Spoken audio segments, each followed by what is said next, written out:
பிதா, குமாரன், பரிசுத்த ஆவியாராகிய திரியேக கடவுளின் திருநாமத்திற்கு மாட்சிமை உண்டாவதாக.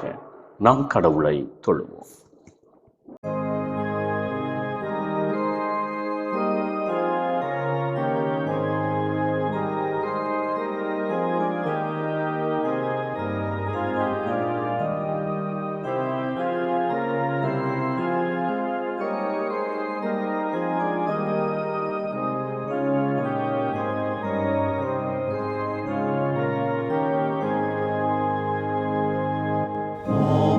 Jika sestranggang sebo, berlebar-lebar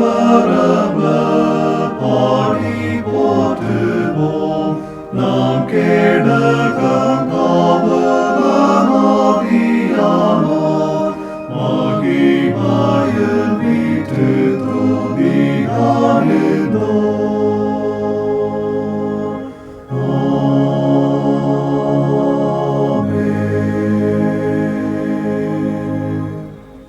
கர்த்தருக்கு புதுப்பாட்டை பாடுங்கள்.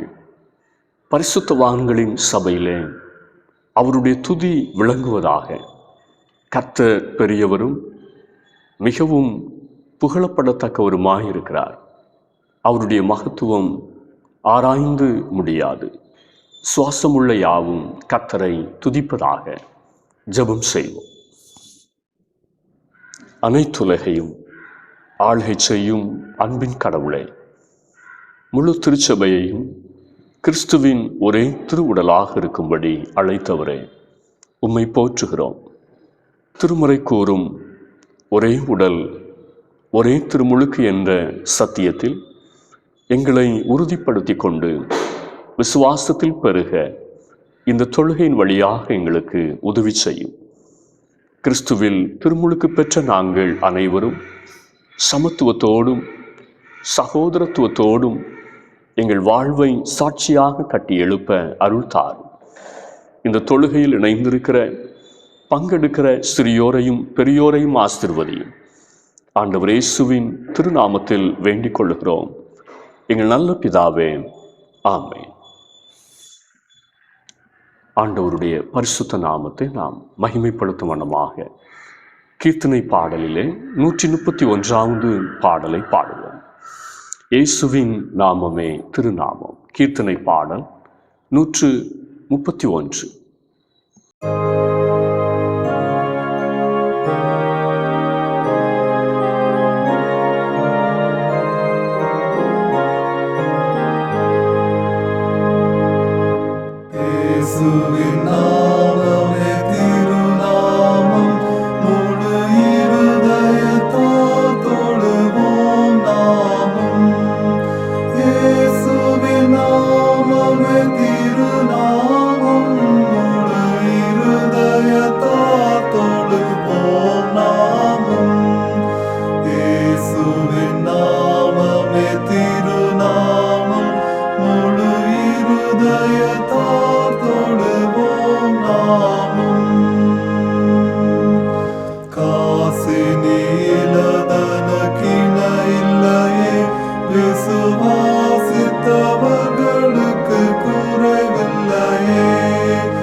விண்ணவரும் பண்ணுடன் கொண்டாடும் நாமம், கடும் வேதாளம் கண்டு பயந்தோடும் நாமம்.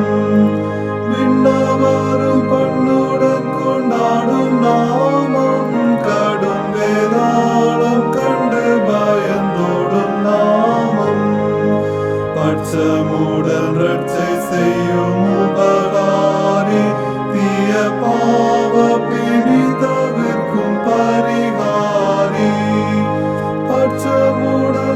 தயை செய்யும் உபகாரி, தீய பாவ பிணிதவிற்கும் பரிகாரி.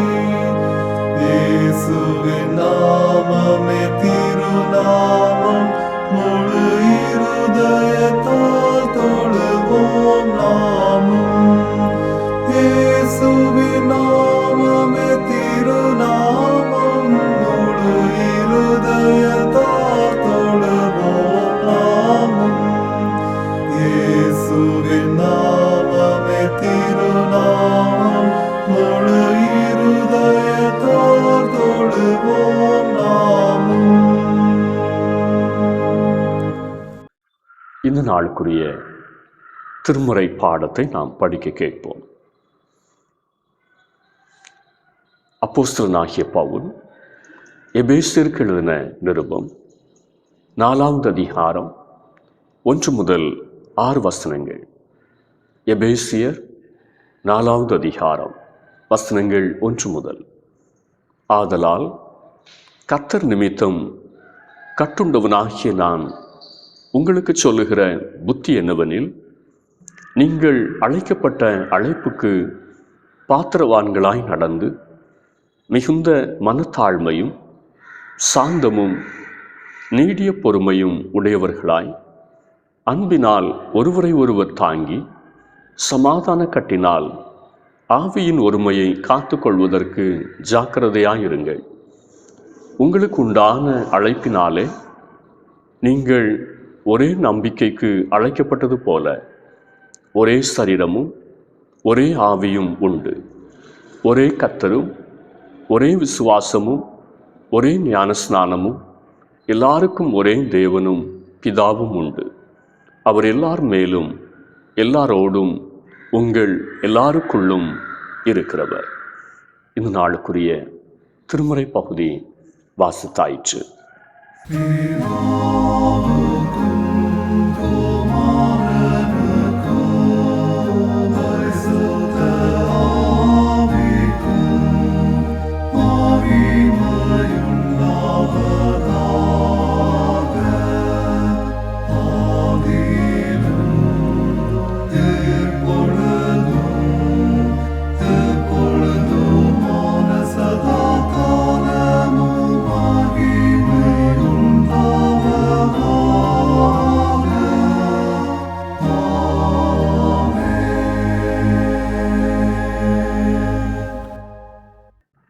ஆண்டவருடைய அருள் வார்த்தையை கேட்க நாம் ஆயத்தப்படும் வண்ணமாக, நீ இயேசுவின் மார்பில் சாய்ந்திரு, உன்னை ஆதரிப்பார் என்கிற பாடலை நாம் உற்சாகத்தோடு பாடுவோம்.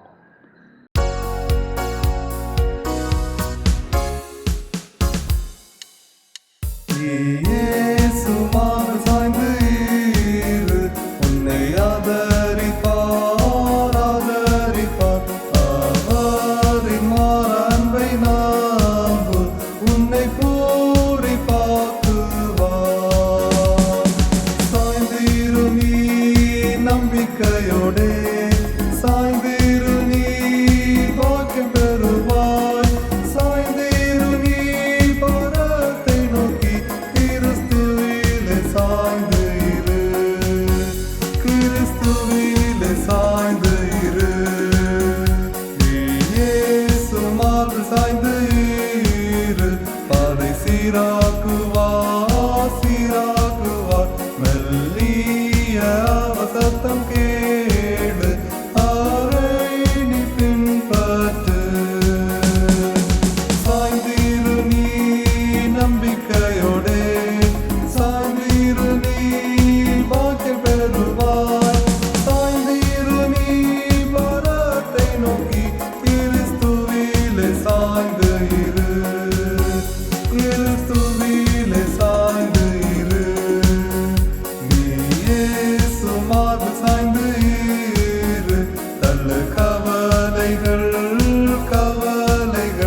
சாய்ந்திரு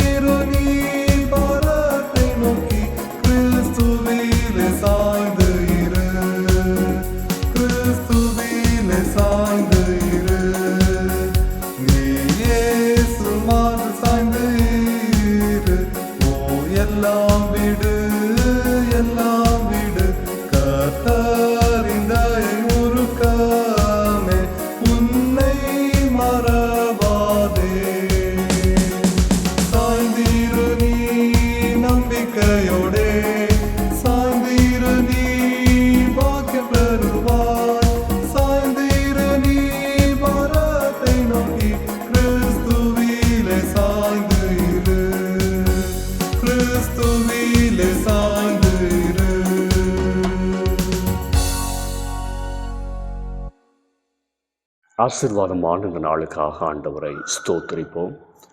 கர்த்தர் நம் ஒவ்வொருவரையும் ஆசீர்வதிப்பாராக. தியானத்திற்காக தெரிந்து கொண்ட திருமுறை வசனம் எபேசியர் நிருபம் 4வது அதிகாரம் 5-6 வசனங்கள். ஒரே கர்த்தரும் ஒரே விசுவாசமும் ஒரே ஞானஸ்நானமும் எல்லாருக்கும் ஒரே தேவனும் பிதாவும் உண்டு. சீர்திருத்த திருச்சபைகள் கடைப்பிடித்து வரும் சாக்கிரமந்துகள் 2. திருமுழுக்கு, திருவிருந்து. கிறிஸ்தவ விசுவாச போதனைகளில் மிகவும் முக்கியமானதும் அடிப்படையானதுமான போதனைகளில் ஒன்றாக திருமுழுக்கு இருக்கிறது. வேத வாசனத்தின்படி திருமுழுக்கு ஆண்டவருடைய கட்டளையாகவும் சொந்தமாக்க வேண்டிய வாழ்வின் அனுபவமாகவும் இருக்கிறது. ஒரே உடலும் ஒரே திருமுழுக்கும் என்ற பவுலின் சிந்தனையை நமது வாழ்வின் சூழலில் திருச்சபையின் விசுவாசத்தோடு இணைந்து சிந்திப்பது நமக்கு ஆசீர்வாதமானதாக இருக்கும். முதலாவதாக, திருமுழுக்கு புதிய அந்தஸ்தை தருகிறது. திருமுழுக்கு புதிய அந்தஸ்தை தருகிறது.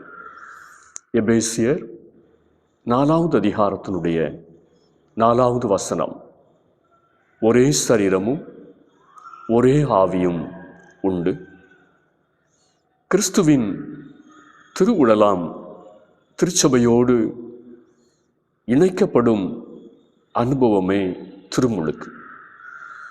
1 கொரிந்தியர் 12:13 நாம் யூதராயினும் கிரேக்கராயினும் அடிமைகளாயினும் சுயாதீனராயினும் எல்லாரும் ஆவியினாலே ஒரே சரீரத்திற்குள்ளாக ஞானஸ்நானம் பண்ணப்பட்டு எல்லாரும் ஒரே ஆவிக்குள்ளாக தாகம் தீர்க்கப்பட்டோம் என்று பவுல் எழுதுகிறார்.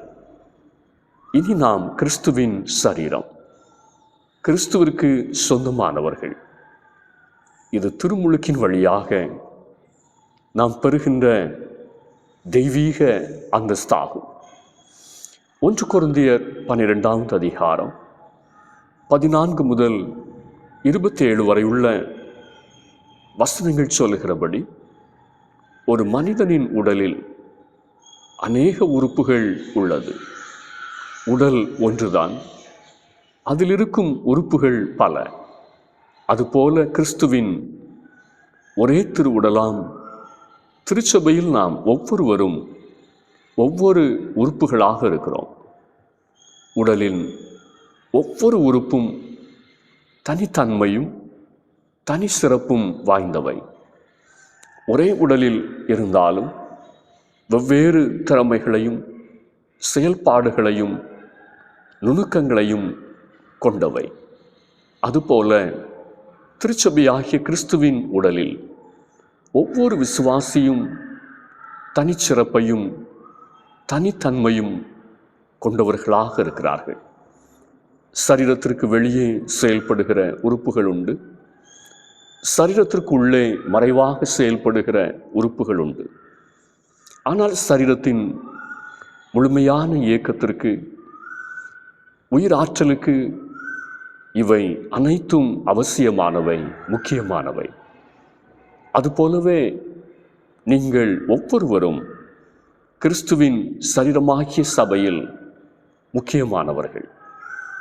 காலானது கண்ணை பார்த்து நான் எங்கெல்லாம் ஓடுகிறேன், கால் கடுக்க நடக்கிறேன், கற்களும் முட்களும் குத்துவதை எல்லாம் சகிக்கிறேன், ஆனால் நீ என்ன செய்கிறாய்? சொகுசாய் தலையில் உட்கார்ந்து கொண்டு ஆந்தை மொழி முழித்து கொண்டிருக்கிறாய் என்று கண்ணை மட்டம் தட்டுமானால் அது எவ்வளவு முட்டாள்தனமானது. எனவே நம்மில் ஒவ்வொருவரும் ஒவ்வொரு விதத்தில் முக்கியமானவர்கள், அந்தஸ்துள்ளவர்கள் என்பதை உணர வேண்டும். ஒருவரை ஒருவர் நேசிக்கவும் மதிக்கவும் வேண்டும்.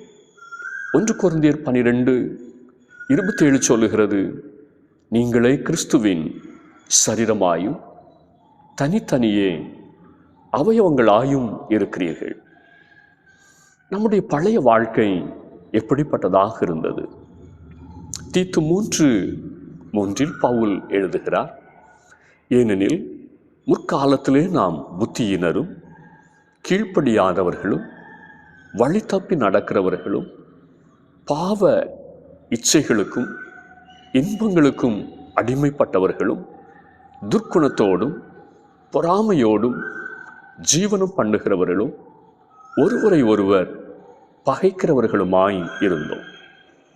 அந்தஸ்து இழந்து போன ஒரு வாழ்க்கை, தரம் இழந்து போன ஒரு வாழ்க்கை.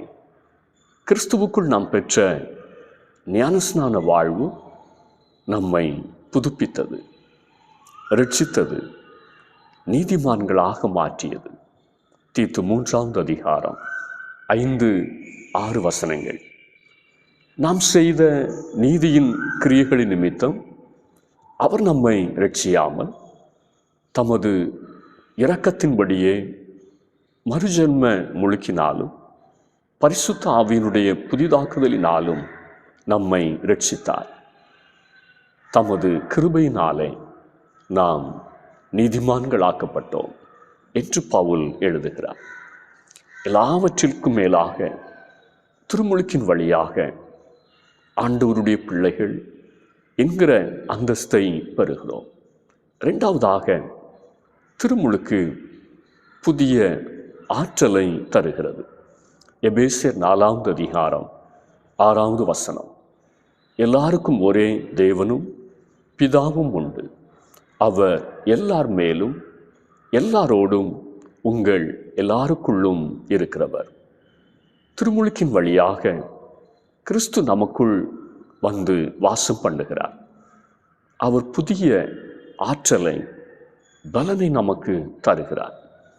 திருமுழுக்கு கிறிஸ்தவ விசுவாசத்திலும் கிறிஸ்துவிலும் திருச்சபையிலும் நிலைத்து நிற்க நம்மை ஆற்றல் படுத்துகிறது. ஆண்டவர் இயேசு நமக்கு முன்மாதிரியாக தேவ நீதியை நிறைவேற்றும்படியாக பெற்ற திருமுழுக்கு ஊழியத்தினுடைய பாதையிலே மாத்திரமல்ல, இயேசுனுடைய சிலுவை பாடுகள், அவருடைய மரணம், இவை எல்லாவற்றிலும் ஆண்டவர் இயேசுவை அதிகமாக பலப்படுத்தியது. லூக்கா 12:50 ஆண்டவர் இயேசு சொன்னார், ஆகிலும் நான் முழுக வேண்டிய ஒரு ஸ்நானம் உண்டு, அது முடியும் அளவும் எவ்வளவோ நெருக்கப்படுகிறேன். பாடுகளின் ஸ்நானம் உண்டென்பதை ஆண்டவர் அறிந்திருந்தார். நம்முடைய வாழ்விலும் தண்ணீர் ஞானஸ்நானமானது பாடுகளின் ஸ்நானம் உண்டென்பதை நமக்கு நினைவுபடுத்தி நம்மை பலப்படுத்துகிறது. பாடுகள் மூழ்கடித்தாலும், பாவங்கள் மூழ்கடித்தாலும், அசுத்தங்கள் மூழ்கடித்தாலும் அதிலிருந்து எழும்பி ஆண்டவரோடு நிற்கும் அனுபவமே ஞானஸ்நான அனுபவமாகும்.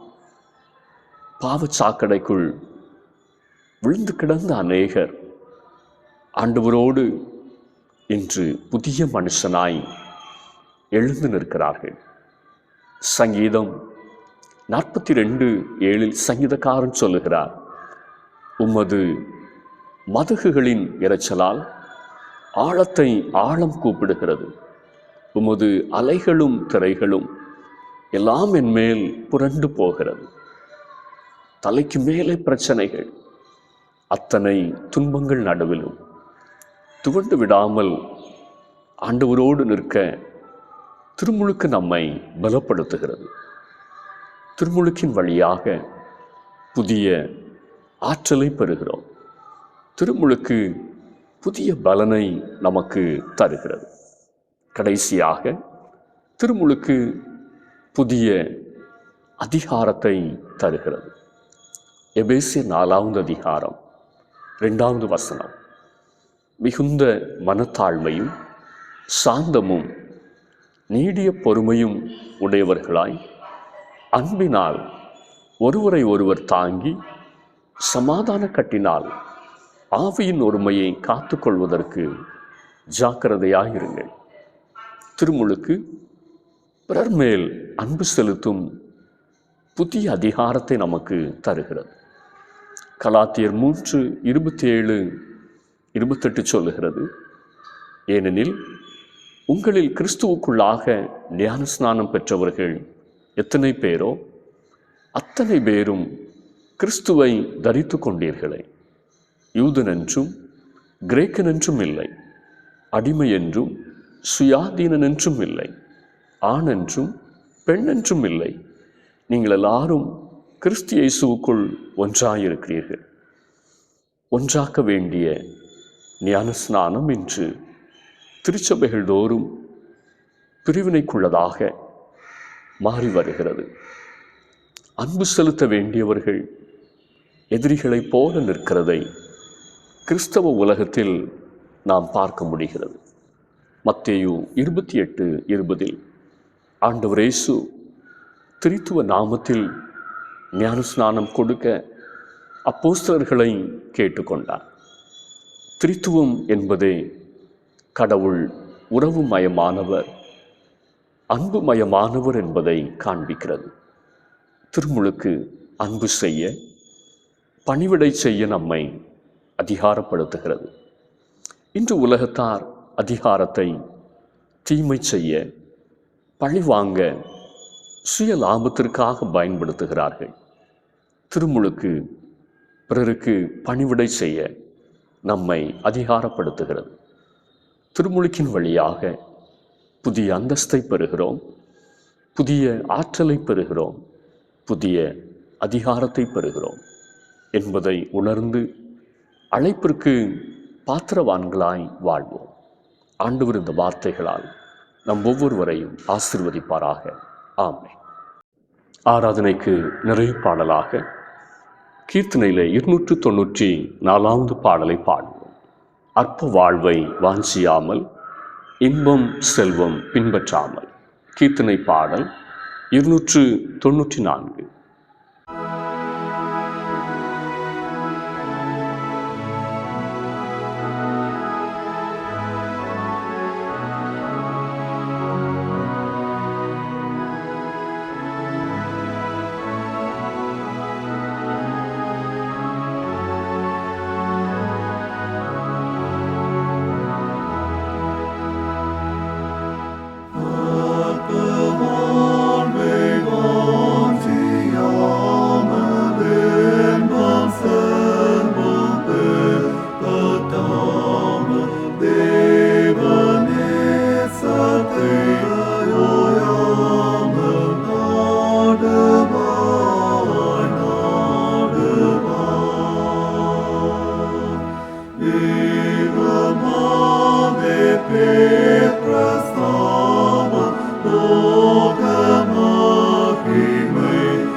தேர தேவ சித்தம் நிறைவேற நாடுவாய் நாடுவாய். அருள்நாதர் அரசாளும் காலம் வந்து அனைவோரும் மீட்பை காணவும் எந்நாளும் நாடுவாய் நாடுவாய்.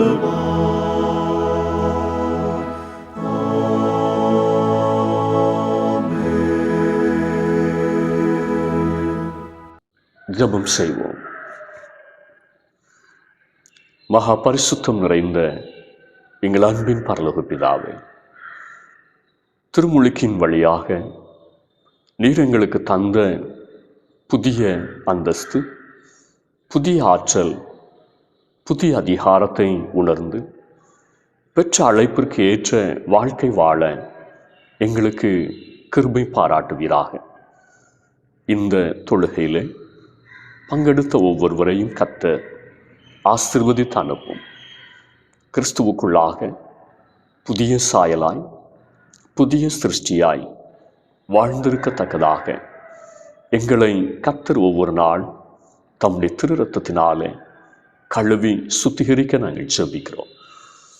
மீட்கப்பட்ட கூட்டமாக, கரை திரையற்ற பரிசுத்த மணவாட்டி சபையாக ஒவ்வொரு நாளும் கர்த்தருடைய வருகைக்கென்று எங்களை ஆயத்தப்படுத்திக் கொள்ள கர்த்தர் கிருபை பாராட்ட ஜெபிக்கிறோம்.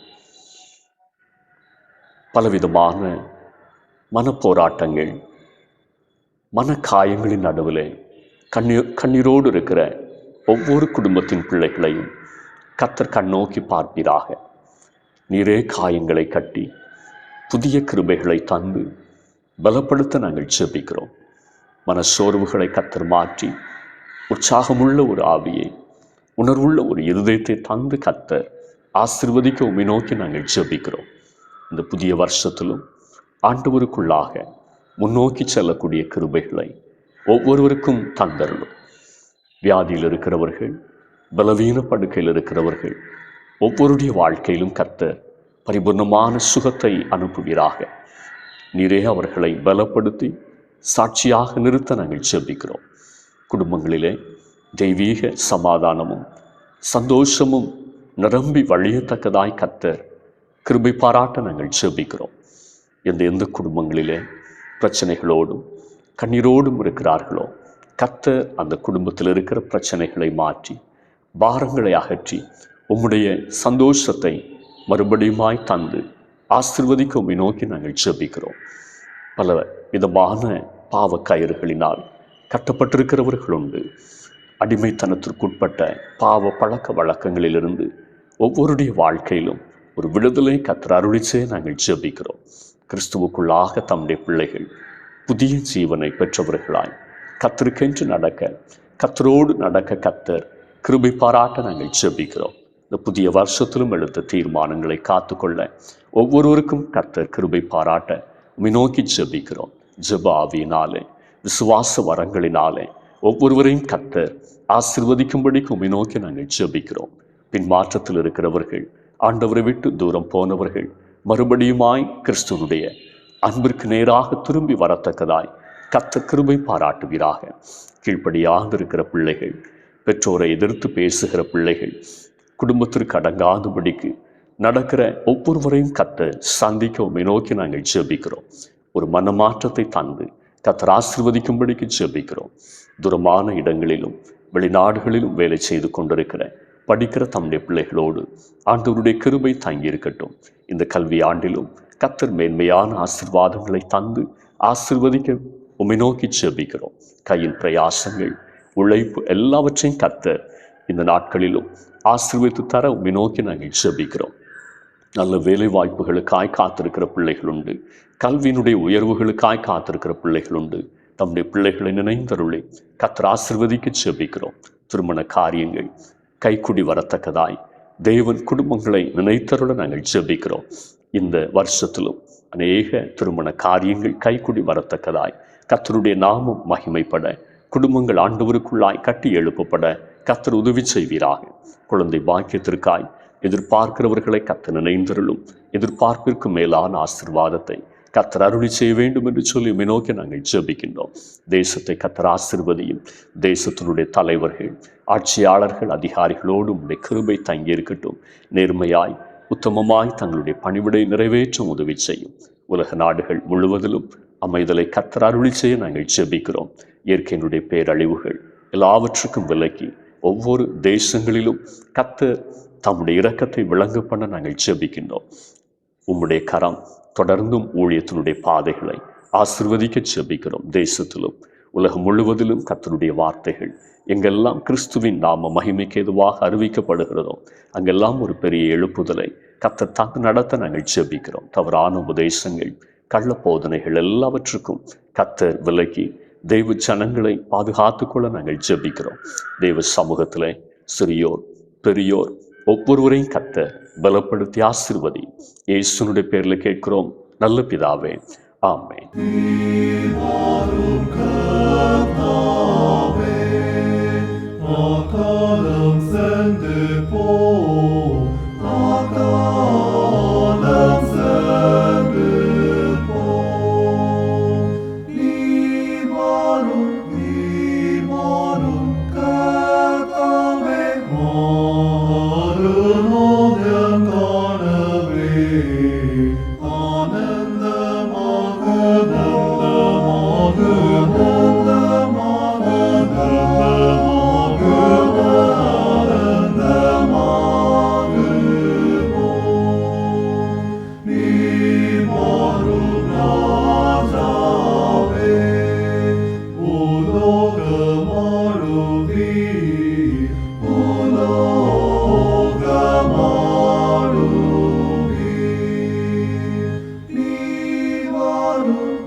நம்முடைய ஆண்டவராகிய இயேசு கிறிஸ்துவின் கிருபையும் பிதாவாகிய தேவனுடைய அன்பும் பரிசுத்த ஆவியானுடைய ஐக்கியமும் சிநேகமும் நம் அனைவரோடும் இன்றும் என்றும் சதா காலங்களிலும் நிறைவாய் தங்கியிருப்பதாக.